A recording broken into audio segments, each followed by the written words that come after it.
আসসালামু আলাইকুম দর্শক বন্ধুরা, নিকা কিচেনে আপনাদের সবাইকে স্বাগত। ফিরে এলাম আবারও একটা নতুন রেসিপি নিয়ে। আজকের রেসিপি বাটি কেক। এটা বাজারে কেনা কেকের থেকে কোনো অংশেই স্বাদে গন্ধে কম নয়। তো চলুন রেসিপিটা দেখে নেওয়া যাক। এর জন্য আমি একটা কাপ মেপে 1 কাপ নিয়ে নিয়েছি গরম দুধ, আর এর মধ্যে নিয়ে নিলাম হাফ কাপ মিছরি। আর মিছরিটা এখন আমি মিক্সিতে গুঁড়ো করে নিয়েছি। আপনারা মিছরির বদলে চিনিও নিতে পারেন। এবার মিছরি আর গরম দুধটা খুব ভালো করে মিশিয়ে দিলাম।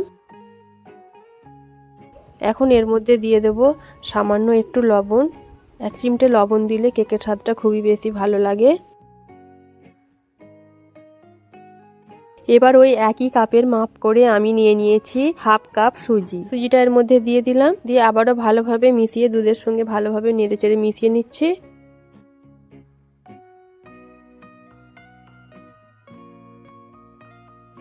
এবার এটাকে ঢাকা দিয়ে রেখে দিতে হবে 15 থেকে 20 মিনিটের জন্য।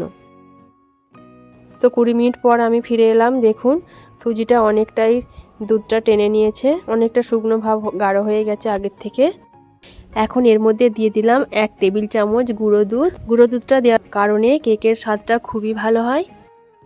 তো আমি গুঁড়ো দুধটা দিয়ে ভালোভাবে নেড়েচেড়ে মিশিয়ে নিচ্ছি। খুব সুন্দর করে এটা মিশিয়ে নিতে হবে যেন কোনো দানাদার অংশ না থাকে।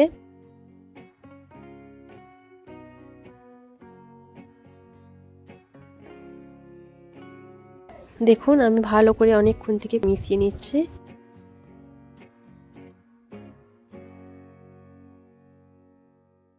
এবার এর মধ্যে দিয়ে দেবো 1 চামচ ভ্যানিলা এসেন্স। আপনারা ভ্যানিলা এসেন্সের বদলে এলাচের গুঁড়োও দিতে পারেন, তবে আমি বলবো ভ্যানিলা এসেন্স দিলে কেকের স্বাদটা কিন্তু খুবই বেশি সুন্দর হয়। আর এবার দিয়ে দিলাম 2 টেবিল চামচ ময়দা। আপনারা যদি ময়দা দিতে না চান তাহলে সুজির পরিমাণটা আর একটু বাড়িয়ে দেবেন। আবারও ভালো করে মিশিয়ে নিলাম।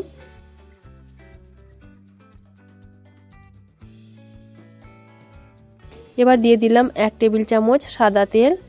আপনারা গলানো বাটার অথবা ঘিও দিতে পারেন।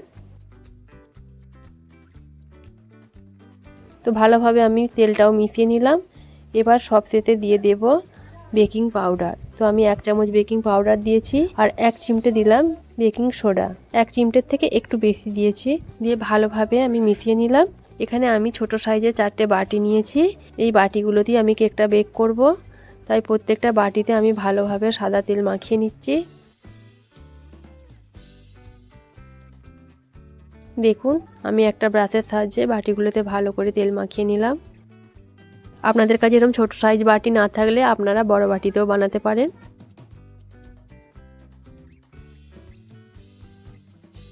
আবারও একবার ভালোভাবে নেড়ে নিচ্ছি। এবার কেকের ব্যাটারটা আমি এর মধ্যে ঢেলে দিচ্ছি। তো পুরো ভর্তি করে দেওয়া যাবে না, অর্ধেকের থেকে একটু বেশি দিলেই হবে, কারণ কেকটা ফুলে যাবে, তখন বাটি থেকে বেরিয়ে যাবে যদি আপনারা ভর্তি করে দেন। সেজন্য অর্ধেক বা অর্ধেকের থেকে একটু বেশি দিলেই হবে।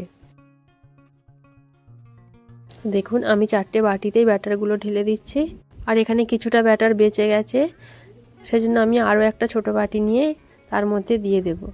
তো দেখুন এই বাটিটার মধ্যে আমি দিয়ে দিলাম। এবার একটু এগুলোকে ট্যাপ করে নিতে হবে যেন কোনো ফাঁকা অংশ না থাকে। এদিকে গ্যাসের মধ্যে আমি একটা পাত্র বসিয়ে ওর মধ্যে একটা স্ট্যান্ড দিয়ে ভালো করে এটা গরম করে নিয়েছি, আর বাটিগুলো এক এক করে এর মধ্যে সাজিয়ে দিলাম। এবার এটাকে ঢেকে দেব, আর এর মধ্যে যে ছিদ্রটা আছে ওটাও একটা কাগজ দিয়ে বন্ধ করে দিলাম। এবার 20 মিনিটের জন্য বেক করতে হবে। দেখুন আমি 10 মিনিট পর একবার খুলে নিয়েছি, আর একটা করে উপর থেকে কিশমিশ সাজিয়ে দিচ্ছি। এখন দেখুন কেকটা কত সুন্দর ফুলে উঠেছে। এবার আরও 10 মিনিটের জন্য এটাকে বেক করে নেব, আর গ্যাসের ফ্লেমটা কিন্তু একদম লো রাখতে হবে। দেখুন কেকটা কত সুন্দরভাবে তৈরি হয়ে গেছে, কালারটাও কত সুন্দর হয়েছে। আমি একটা কাঠি দিয়ে চেক করে নিয়েছি, কেকগুলো একদম সুন্দরভাবে হয়ে গেছে। এবার সাঁড়াশি দিয়ে এগুলো তুলে নিতে হবে, কারণ ওর মধ্যে রাখলে কেকগুলো শক্ত হয়ে যাবে। আর কিছুক্ষণ পরে ঠান্ডা করে নিয়েছি, তারপরে আমি আপনাদেরকে দেখাচ্ছি। দেখুন কত সহজে বাটি থেকে কেকগুলো উঠে আসছে, আর কালারটাও দেখুন অসম্ভব সুন্দর হয়েছে। আর এই কেকটা খেতেও কিন্তু খুবই টেস্টি হয়।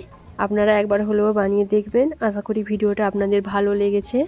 ভালো লাগলে লাইক কমেন্ট শেয়ার করতে ভুলবেন না। আমার চ্যানেলে নতুন বন্ধু হয়ে থাকলে চ্যানেলটা সাবস্ক্রাইব করে দেবেন। আর যারা আগে থেকেই সাবস্ক্রাইব করেছেন তাদেরকে অসংখ্য ধন্যবাদ।